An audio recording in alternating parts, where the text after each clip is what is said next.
é o Evangelho segundo Jesus, o Cristo, o Verbo encarnado, a Palavra Criadora, a voz que tirou tudo do nada e tornou as existências possíveis.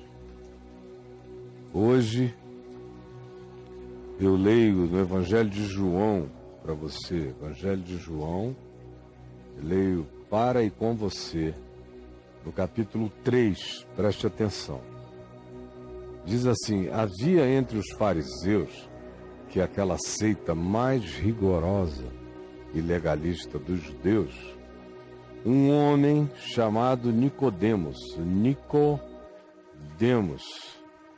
que significa vitorioso com o povo, ou vitorioso para o povo e pelo povo. Nicodemos é um nome grego, que era um dos principais do judaísmo, da religião judaica, da academia, da diplomacia política. Embora fosse um fariseu, ele era um homem de muita flexibilidade, ele não era tão radical quanto os demais da seita a qual ele estava afiliado dentro do judaísmo. Então esse Nicodemos, que era um dos principais dentre os judeus, era uma das figuras mais importantes e renomadas e significativas e cultas e respeitadas, de noite um dia foi ter com Jesus. Não queria de dia porque não queria se visibilizar, e à noite, na antiguidade, era noite, não é como hoje, onde noite e dia são a mesma coisa. Não, era escuro, não se via quem ia e vinha. E ele aproveitou este véu da noite e foi ter com Jesus escondido e lhe disse: mestre, sabemos, ele tinha a presunção de saber algo.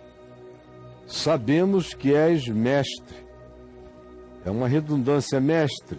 Sabemos que és mestre, vindo da parte de Deus. Porque ninguém pode fazer estes sinais que tu fazes se Deus não estiver com ele. Que sinais? Ora, aqui no capítulo 2, no verso 23, portanto, antes de Nicodemos chegar, e é o contexto que explica por que Nicodemos foi ter com Jesus à noite, diz assim: estando Jesus em Jerusalém durante a festa da Páscoa, naquela Páscoa daquele ano, muitos, vendo os sinais que ele fazia em Jerusalém durante a festa da Páscoa, creram nele. Mas o próprio Jesus não se confiava a nenhum deles, porque conhecia todos e não precisava de que alguém lhe desse testemunho a respeito do homem, porque ele mesmo sabia qual era a natureza humana. Então, não havia romances, nem enganos, nem ilusões em Jesus acerca de como o homem reage às coisas e o que é que ele valoriza.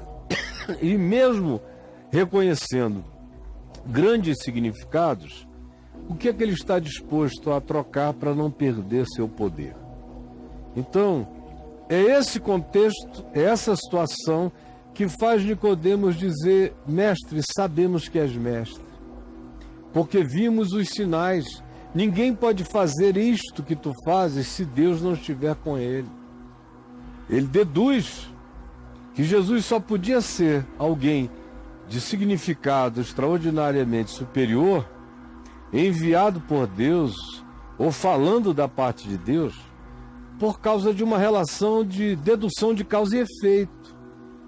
Ninguém pode fazer os sinais que tu fazes se Deus não estiver com ele. É o que a maioria das pessoas usa para discernimentos de natureza teológica. Eu creio que essa pessoa é de Deus porque ela faz milagres. Eu creio que essa pessoa é de Deus porque ela fala bem. Eu creio que essa pessoa é de Deus porque ela expulsa poderes malignos. Quando Jesus nos diz, repetidas vezes, e a mais explícita de todos está em Mateus no capítulo 7, quando ele diz que nem todo aquele que lhe diz Senhor, Senhor, entrará no reino dos céus, mas tão somente aquele que obedece, que se ativa pela obediência à palavra. Como ele também diz que nem todo que diz em teu nome expulsamos demônios, operamos milagres, profetizamos, entrará no reino dos céus. Porque são pessoas que têm a boca cheia do nome de Deus e as ações marcadas por atitudes de suposta manifestação da autoridade divina, mas não vivem Deus, não provaram Deus, não conhecem a Deus, porque Deus não é um nome nem um assunto a ser debatido ou entendido ou dominado para ser exposto e para ser, assim, o poder que impressiona os outros a partir de mim. Jesus disse não. Se você não tiver conhecimento experiencial de Deus, e se o seu conhecimento de Deus não for demonstrado pela prática, pela obediência em fé, dando razão a Deus, pela frutuosidade que decorre de maneira natural da sua obediência prática à lei da vida, segundo Jesus, segundo o Evangelho, se você não tiver a experiência de Deus, manifesta como fé, que atua pelo amor e que lhe coloca no caminho prático da obediência, você pode ter todas as teologias e vir com todas as supostas deduções, você não sabe ainda do que está falando, embora você carregue a presunção de dizer, sabemos que tu és, porque ninguém pode fazer estes sinais se não tiver sido enviado por Deus, ou se Deus não estiver com ele. Ao que Jesus respondeu, menos, não é nada disso. Essas lógicas lineares e cartesianas não servem para explicar a relação de Deus com o homem. Você está olhando a partir de lógicas de causa e efeito, Nicodemos. O reino de Deus está acima da teologia moral de causa e efeito e da sua aplicação ao mundo das deduções acerca de quem é de Deus ou quem não é de Deus. Isso é uma falácia. Portanto, a isto respondeu Jesus. Em verdade eu te digo que se alguém não nascer de novo, não passar pela experiência dessa regeneração essencial, não pode ver, enxergar, discernir, perceber o reino de Deus, nem o que está acontecendo, não vai entender nada. A conclusão será errada, equivocada, a dedução será ilusiva e ilusória. Porque se não houver a mudança da matrix, se não houver a mudança do pressuposto essencial, se não houver a conversão do significado mais profundo do ser, ninguém enxerga essa outra dimensão. A gente passa pela vida vendo só as lógicas lineares. A gente passa pela vida andando apenas no máximo e na melhor das hipóteses, quando não se é totalmente burro e idiotado, na melhor das hipóteses se enxerga as lógicas lineares, cartesianas. Sabemos que tu és de Deus, porque o que tu fazes é maravilhoso, é fantástico, é extraordinário. Logo, só pode ser alguém que tem algum pacto com a divindade. Jesus disse não. Tem gente que não tem pacto nenhum com Deus, que não ama, que não sabe nada de Deus e faz coisas extraordinárias. Mas tu não vais compreender o que está acontecendo aqui através das lógicas teológicas, doutrinárias, dos ensinos da academia. Tu vais cair antes. Tu não vais passar a fronteira das lógicas e das conclusões para entrares na dimensão das coisas que não são concluíveis pelas lógicas de causa e efeito, pois elas só são apropriáveis pela fé quando a gente enxerga para além do que os olhos percebem, do que as lógicas imediatas deduzem. Não, eu te digo isso. Se alguém não nascer, não mudar o pressuposto, a matrix espiritual, não pode ver, não pode enxergar, não tem o prisma para discernir o reino atrás do imediato, ou pervadindo o imediato, ou presente em todas as coisas. Os verdadeiros sinais do reino de Deus você não vai enxergar enquanto sua mente ficar presa apenas a essa linearidade.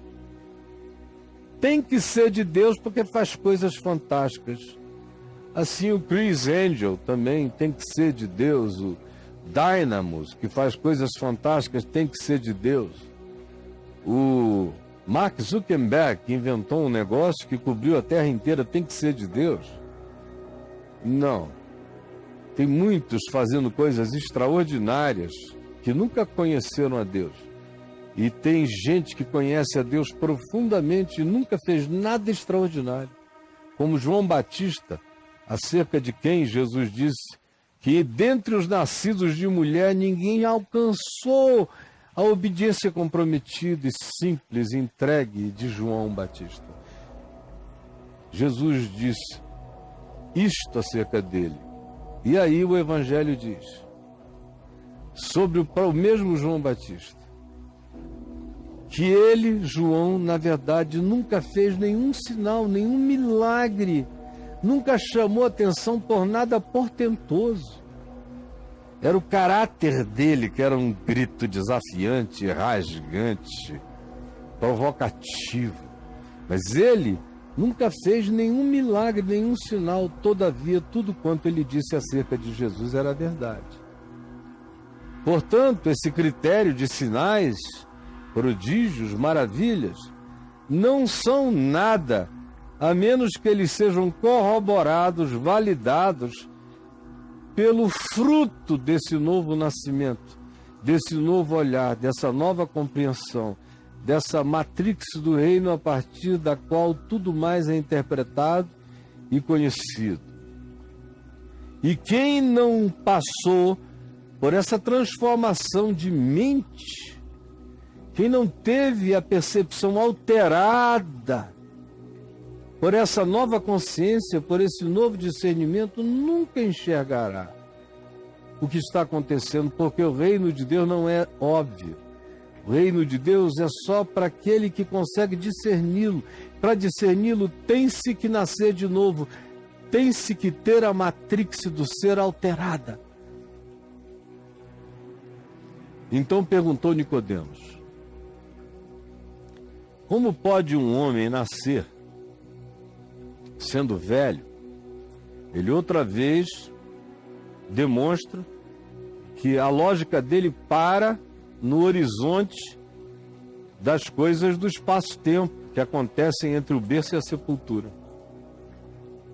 Porque Jesus explica a ele, diz, olha, essa lógica linear não é o bastante para você concluir que eu sou, seja lá quem eu seja. Porque só dá para entender de fato as coisas do reino de Deus se o teu olhar e a tua mente forem mudados, se a matrix for alterada. Aí ele repete que o modo dele ver é o modo linear, é o modo seco, é o modo cartesiano, é o modo das lógicas aparentes. Quando ele diz, como pode um homem nascer sendo velho? Aí vem essa pergunta, pode porventura voltar ao ventre materno e nascer segunda vez? O que no mundo contemporâneo eu não consigo realizar, eu não conseguiria ninguém, nem Nicodemos, nem ninguém, voltar ao ventre da mãe, ficar pequenininho e nascer de novo. A fantástica vida de Nicodemos Benjamin Button. Não.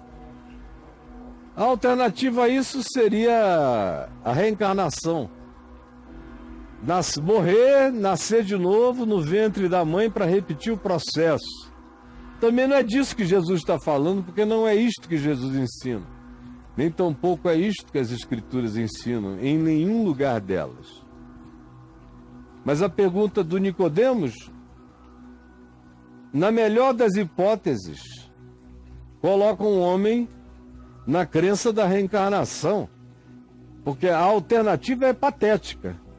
É um homem já idoso voltar ao ventre da mãe e nascer segunda vez, que é o que essa lógica cartesiana levaria alguém a concluir. Só dá para nascer de novo nesse mundo se ficar criança de novo e nascer no ventre da mãe.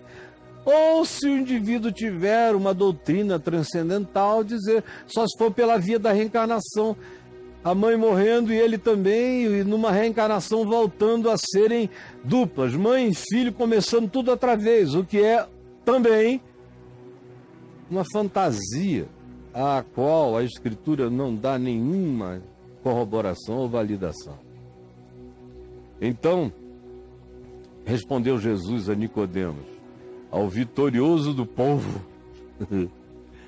ao vitorioso do povo. Esse nome vai ficando assim ridículo quando esse diálogo vai se desenvolvendo. O mestre, o fariseu rigoroso, cheio de obediências, ao mesmo tempo em que é cheio de cultura acadêmica e teológica e doutrinária, mas não consegue dar esse salto. Está preso e condicionado a esse mundo das lógicas lineares e cartesianas. Não compreende o que Jesus diz. E Jesus repete, em verdade eu te digo, quem não nascer da água e do Espírito, dessa consciência de que a mente precisa ser transformada pelo arrependimento, que era o que a água, do ponto de vista imediato, para quem estava conversando com Jesus, significava, porque João Batista ainda estava vivo e batizando com água. Então, ninguém tem que interpretar o que é água. João estava vivo batizando com água. Nicodemos vai visitar Jesus. E Jesus responde, quem não nascer da água, portanto, do arrependimento, conforme João Batista está convidando todos a mudarem de mente, a verem que o reino chegou, que é chegada a hora, que está à mão, que está disponível e acessível a qualquer um, pela fé, para quem mudar de mente, para quem der o fruto de que mudou de mente, o fruto da metanoia, o fruto do arrependimento. Se alguém não der esse fruto, não demonstra que compreendeu, que viu, que entendeu, que discerniu o reino de Deus. Por isso, eu te digo e repito, quem não nascer da água e não nascer da mudança interior que o Espírito de Deus produza, provoque, fazendo regenerar a consciência, acordar e despertar e ativar a percepção morta e adormecida do significado de Deus e do seu reino no coração humano, que não for despertado pelo toque do arrependimento e mudado pela regeneração do Espírito, não pode entrar, não pode fazer parte, não pode experimentar, não pode gozar, não pode usufruir, não consegue nem ver o que está acontecendo, como é o teu caso, Nicodemos. Não pode. Se não tiver metanoia e não sofrer a ação cirúrgica do Espírito Santo, mudando todas as perspectivas, todos os prismas do teu caráter, do teu acordo com a vida, do que tu chamas de razão para viver, se o Espírito Santo não operar isso em ti, tu vais envelhecer sabendo tudo de teologia, de academia, de doutrina, sem ver o reino diante de ti. E sem entrar, sem tomar posse, sem experimentar o reino que está posto aqui. Por uma razão, Nicodemos, aquele que nasceu só da carne é carne. Não basta ter nascido no mundo. Você assim é só um ser existente. Carne é carne. Mas o que é nascido do Espírito Santo, do Espírito de Deus, da consciência de Deus, do arrependimento, da decisão por uma vida nova, aquele que é nascido da regeneração, do despertamento que vem do Espírito, ilumina o ser, desse ativamento para a obediência do Evangelho em fé, por amor na vida. Quem não tiver essa consciência, quem não é nascido dessa regeneração, dessa mudança, não é espírito, não nasceu no espírito, não ganhou a consciência do espírito, ainda é só um ser trabalhando com as categorias da lógica da carne. Porque as coisas espirituais se discernem espiritualmente. E as coisas das físicas carnais e do espaço-tempo se discernem com as lógicas de causa e efeito. Mas o reino de Deus está fora das lógicas de causa e efeito. O reino de Deus é o reino da graça. E a graça quebra os ciclos de causa e efeito toda hora. De modo que, pelo arrependimento, aquilo que no mundo das lógicas de causa e efeito no espaço-tempo não tem transformação, no mundo e na dimensão do espírito podem nascer de novo agora, já simultâneo e concomitantemente, operações, novas criaturas podem brotar de dentro das velhas criaturas, novas mentes podem brotar de dentro das velhas concepções, novo olhar que enxerga não só coisas visíveis, mas discerne dimensões invisíveis, pode ser dado a você. Isso tudo se você nascer de novo, se for ativado no Espírito Santo para viver essa consciência do reino de Deus com os olhos abertos, discernindo o trabalho de Deus em você e concordando com o trabalho de metanoia, de conversão, de arrependimento, de regeneração de Deus em você e se entregando cada vez mais ao sentido e à razão transformadora de Deus, que não tem nada a ver com as lógicas imediatas de qualquer que seja a presunção de conhecimento humano exterior no espaço-tempo. Porque o que é nascido da carne é carne, o que é nascido do Espírito é Espírito. Portanto, Nicodemos, não te admires de eu te dizer, você tem que nascer de novo, porque senão você não vai entrar, senão você não vai ver, senão você não vai usufruir.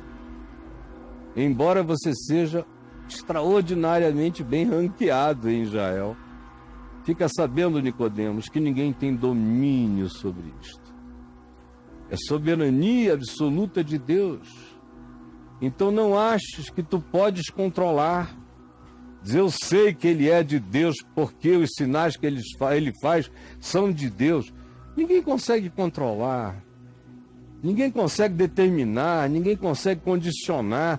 Se é de Deus é incondicional e não condicionável. Está para além de todo controle humano. Assim é o que é nascido do Espírito de Deus.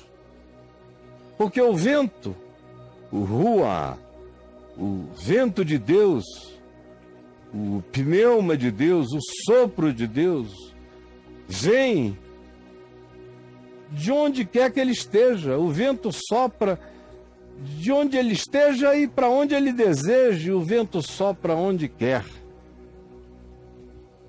Ninguém tem poder de determinar por onde o vento vai soprar.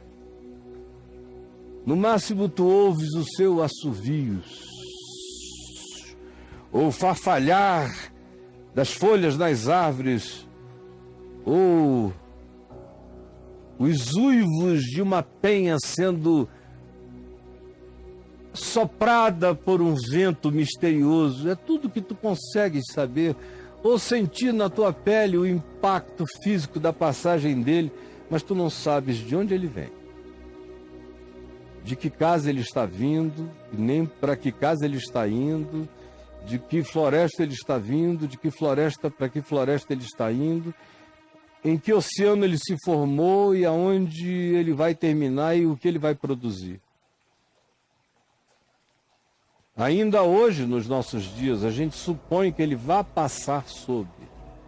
Às vezes ele passa, outras vezes ele não passa, porque ele sopra onde quer. Sopra onde quer.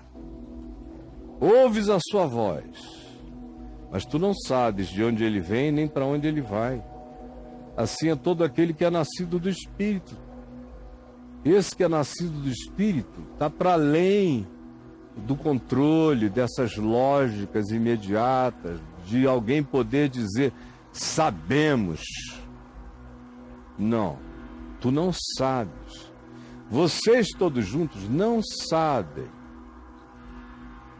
E somente aquele que nasceu de novo, que se deixou regenerar por esse trabalho da metanoia, da mudança de mentes e de significados, operado pelo Espírito Santo, mudando a matrix do coração, somente esse pode ver, somente esse pode entrar nesta dimensão, mas ele próprio também não a controla.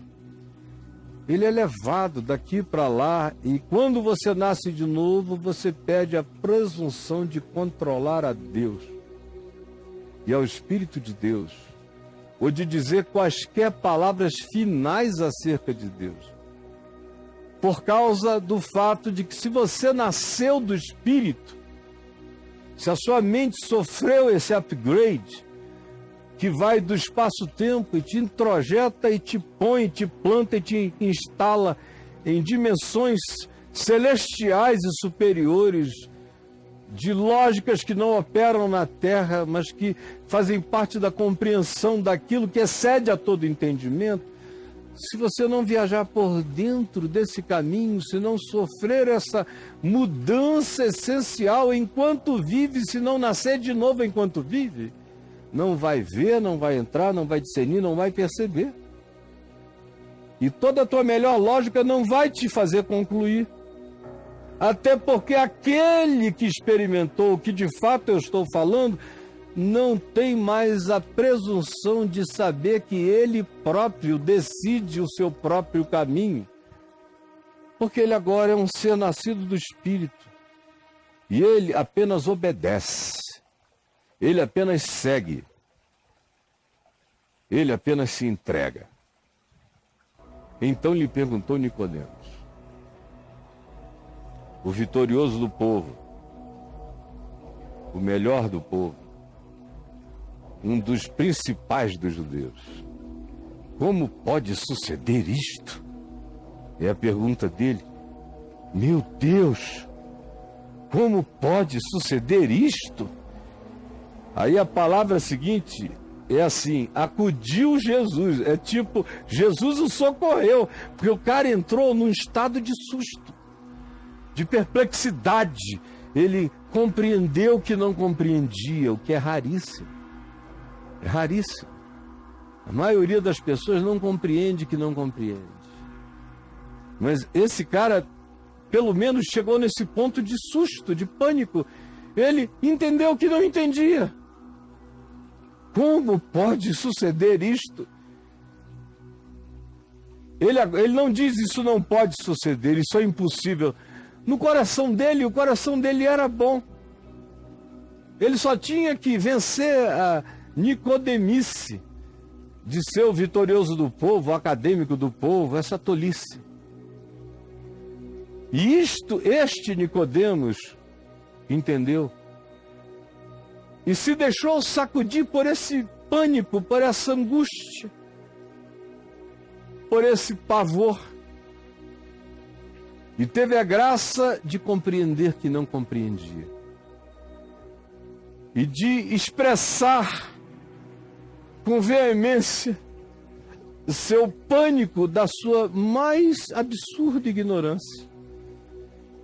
E disse a Jesus: como pode? Ele não disse não pode, ele só disse: me ensina como. Qual é o processo? Como é que isso pode acontecer? Em outras palavras, ele está dizendo: eu quero que isso aconteça também comigo. Mas como é assim? Como pode acontecer? Jesus o socorreu, porque o mestre estava angustiado. E olha o que Jesus lhe disse: Qual é a consolação de Jesus? É derrubar de vez a ilusão do homem. A consolação de Jesus é derrubar de vez a ilusão humana. E assim Jesus socorre a Nicodemos com uma pergunta: tu és mestre em Israel e não compreendes estas coisas? São as coisas que as escolas não ensinam. Nenhum curso, nenhuma academia, nenhum rabinato, nenhum seminário, nenhum sacerdócio, nenhum mestre, nenhum corpo docente, de lugar nenhum, sabe isto ou entende isto. Eles são, no máximo, seres da lógica linear e cartesiana. Eles param aonde a mente deles não alcança mais. E aonde as demonstrações empíricas e repetitivas não podem acontecer. Aí eles param. E Jesus disse: não é o bastante saber andar até onde a filosofia, a teologia e a lógica te levam. Você tem que transcender a filosofia, a teologia e a lógica e entender as coisas que as escolas não ensinam. Tu és mestre em Israel e não compreendes estas coisas simples, básicas. Mas na realidade, a fala, a pergunta de Jesus tinha a intenção de liquidar de vez a ilusão do mestre, a ilusão do pensador, do teólogo, do filósofo, do doutrinador, do que pensa que pelo seu muito saber ele conclui alguma coisa, quando na realidade todos os saberes me levam a saber que eu não concluo definitivamente nada e que todo o meu saber é apenas de absoluta relatividade e que ele será substituído em tempo, porque não passa ainda do que apenas se palmilha na experiência tateante das lógicas lineares e cartesianas que vão sendo vencidas por realidades maiores e mais esmagadoras, para não mencionar a dimensão espiritual que está para além das coisas que se pode compreender com os sentidos e tem a ver com aquelas coisas que excedem a todo entendimento. Se o indivíduo nesse ponto der razão a Deus definitivamente, existem coisas e a maioria das realidades espirituais habitam essa dimensão aonde o melhor do meu pensar não penetra, o melhor do meu intuir não alcança, o melhor do meu concluir não conclui. E essa seria a minha melhor inteligência, seria concluir e discernir a inconclusividade das minhas conclusões e assim me quebrantar.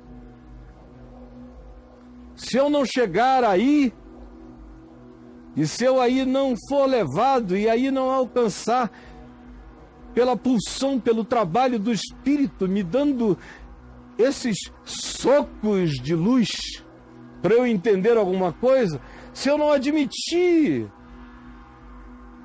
a minha presunção e não concluir com o meu não poder concluir, para me manter aberto, para então nascer de novo,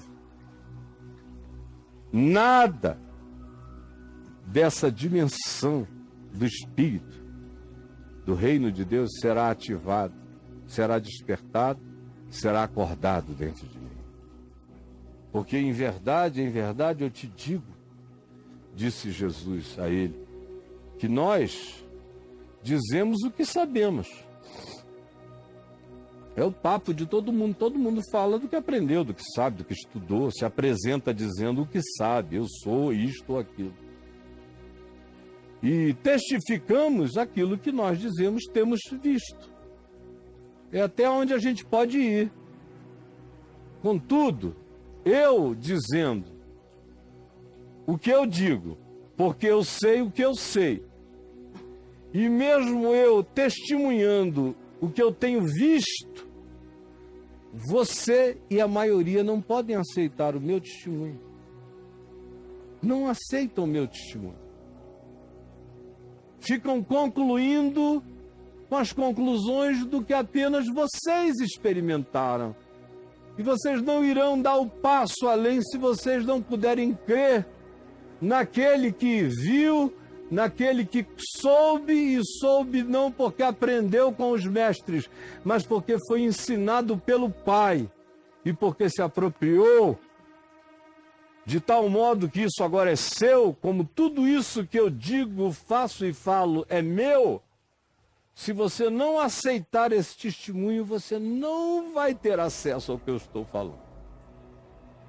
Se a palavra que sai da minha boca não for acolhida por você, se o meu testemunho, se as minhas conclusões sobre a falência das conclusividades humanas não forem entendidas e você não se render, não baixar a guarda e não aceitar a palavra e o testemunho das coisas que eu sei e tenho visto do meu Pai, você não vai ver o reino de Deus. Porque se tratando até mesmo de coisas terrenas, do testemunho que eu dou, da conversa possível, do diálogo intabulável, usando os códigos de compreensão que eu estou usando para fazer-me entender. Se você não me entender nem nesse nível da minha explicação aqui e agora para você, como é que você vai conseguir crer nas coisas espirituais, celestiais?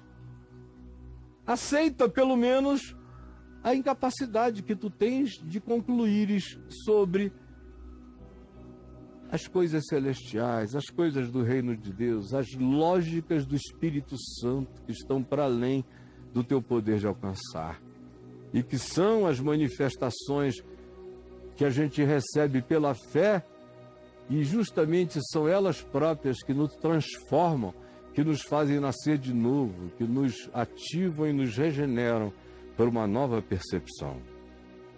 Assim, se tratando de coisas terrenas, não me credes? Como crereis se eu começar a falar das celestiais? Ora, Nicodemos, ninguém subiu ao céu até hoje. Ao céu, não ao céu espacial, não ao sky, mas in heaven, céu espiritual. Ninguém subiu ao céu espiritual, não ao espaço sideral, isso é mole, mas ninguém subiu ao céu, senão aquele que de lá, dessa dimensão superior, desceu, a saber, o Filho do Homem que está aqui na tua presença e ao mesmo tempo tem o seu recíproco no céu. De modo e do modo por que e como Moisés levantou aquela serpente lá no deserto que mordia o povo de Israel, assim importa que o Filho do Homem seja levantado, para que, assim como foi lá no deserto, quando Deus disse que aquele que olhasse para a serpente de bronze erguida por Moisés numa haste e a visse ali, cresce que as mordeduras das serpentes que estavam molestando e envenenando o povo todo e matando tinham sido absorvidas pela serpente de bronze, no símbolo daquele emblema, ficaria curado. Assim também eu digo que hoje o que está acontecendo é isso. Está todo mundo sendo mordido pelo veneno da morte, como o povo de Israel no deserto. E eu, o Filho do Homem, fui enviado e serei levantado. Era uma expressão para definir a sua cruz. Serei levantado e vou absorver para mim o veneno de todos, para que todo aquele que creia em mim tenha vida eterna. Sabe o porquê, Nicodemos? Porque Deus amou o mundo. Fez isso e faz isso por amor.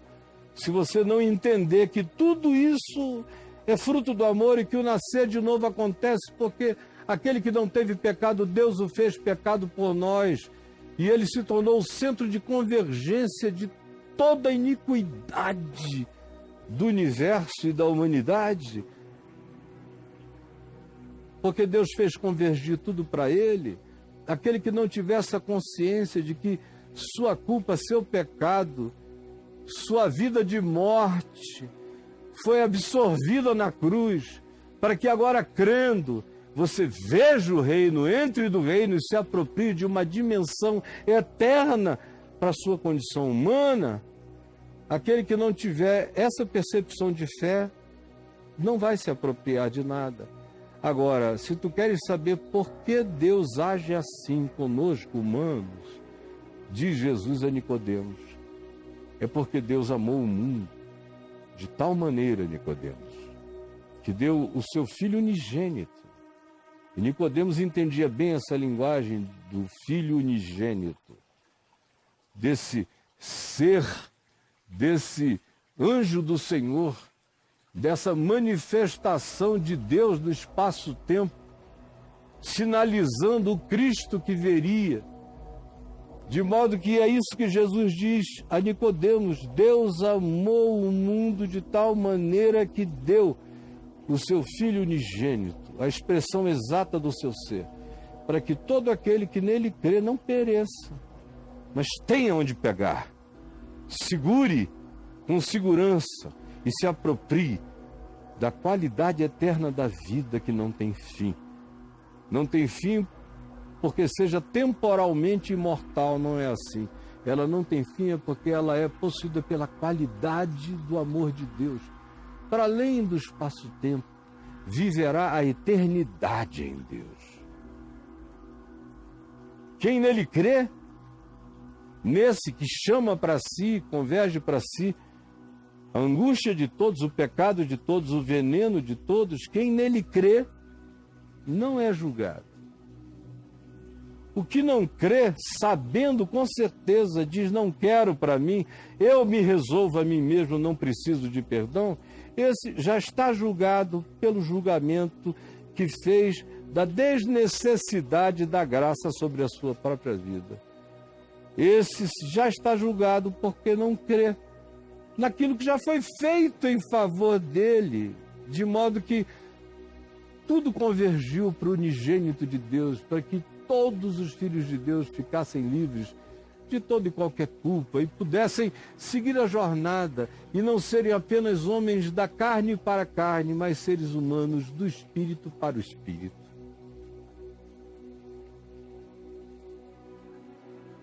O julgamento é este, Nicodemos. Nicodemos está ouvindo que a luz veio ao mundo e a luz está aqui. Você veio me visitar de noite. À noite tu vieste ao encontro do sol nascente das alturas. O julgamento é este, que a luz veio ao mundo e os homens amaram mais as trevas do que a luz, Nicodemos. Olha a luz aqui. E tu vens me visitar à noite porque tu tens medo do julgamento dos homens. Mas o julgamento é este. A gente tem que decidir se a gente ama a luz ou ama as trevas. A gente tem que decidir se a gente ama mais as trevas do que a luz. E se a gente ama a luz, a gente não pode amar mais a luz do que as trevas. A gente que ama a luz não ama as trevas. E por que que alguns, vendo a luz, sabendo da luz, amam mais as trevas do que a luz? Jesus diz: é porque eles sabem que o seu modo de viver, de agir, é mau. E quem vivendo de modo mau, quem dando fruto do ódio, da inveja, da amargura, do ciúme,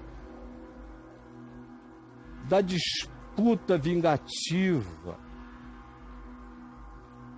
da acepção de pessoas, do supremacismo, quem vivendo isto que é tão abominável diante de Deus, vai querer vir para a luz. Só deseja a luz aquele que, tendo intenções diferentes no coração, se sente atraído pelo fruto da luz, pelo que a luz propõe. Mas todo aquele que pratica o mal, quando vê a luz, foge da luz, porque sabe que se aproximar da luz, as suas obras serão manifestas, o seu ser ficará nu e descoberto, e eles querem continuar mascarados. E o interessante é que esse diálogo é com um homem que seguia Jesus de longe, e que foi seguindo Jesus ocultamente, com medo do que os outros podiam dizer até o último momento, até depois da morte de Jesus. Ele estava ali, era um discípulo, e o Evangelho de João diz, era discípulo de Jesus, ainda que ocultamente.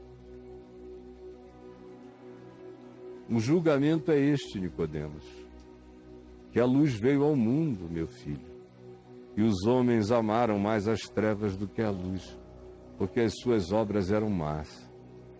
Pois todo aquele que pratica o mal aborrece a luz e não se chega para a luz, é óbvio. Se um cara todo leproso de maldade vai querer entrar numa sala iluminada, ele quer as trevas ou a sombra que não permita o discernimento nítido de quem ele seja. Assim a maioria vive, porque as suas obras são más. Pois todo aquele que pratica o mal não gosta da luz, aborrece a luz, aborrece o Evangelho, aborrece esta palavra e não se chega para a luz, a fim de que não sejam arguídas, questionadas as suas práticas e as suas obras. Quem pratica a verdade, todavia, pratica a verdade não é para ser conhecida. A verdade que se faz conhecer e não se faz praticar não é verdade. A verdade só se torna verdade pela prática. Quem pratica a verdade aproxima-se da luz, a fim de que as suas obras sejam manifestas, porque são obras de uma vida que acontece em Deus. Depois disto, ou seja, encerra aqui a conversa de Jesus com Nicodemos. Depois disto, foi Jesus com os seus discípulos para a terra da Judéia, ali permaneceu com eles, e ali também ele batizava. Saiu de Jerusalém, não se retirou da Judéia, mas acabou a conversa com Nicodemos. E eu encerro a conversa com os meus Nicodemos hoje, aqui. Jesus deu para entender tudo. Foi simples, foi rápido, mas deu para entender tudo. E eu te peço que aqueles que foram confrontados por esta palavra hoje sejam mais vitoriosos do que Nicodemos, do que esse homem cujo nome significa a vitória do povo, o vitorioso, que tinha assim um nome tão glorioso, mas andava escondido, seguindo nas sombras, à noite, em oculto. Permite que o tapa da verdade,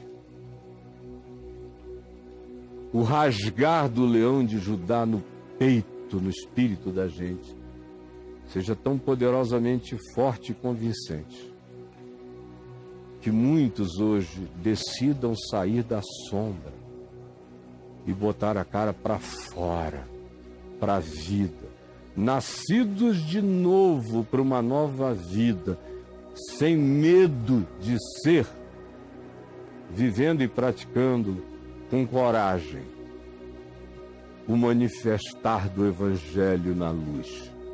É o que eu peço que aconteça agora, em nome de Jesus. Amém e amém.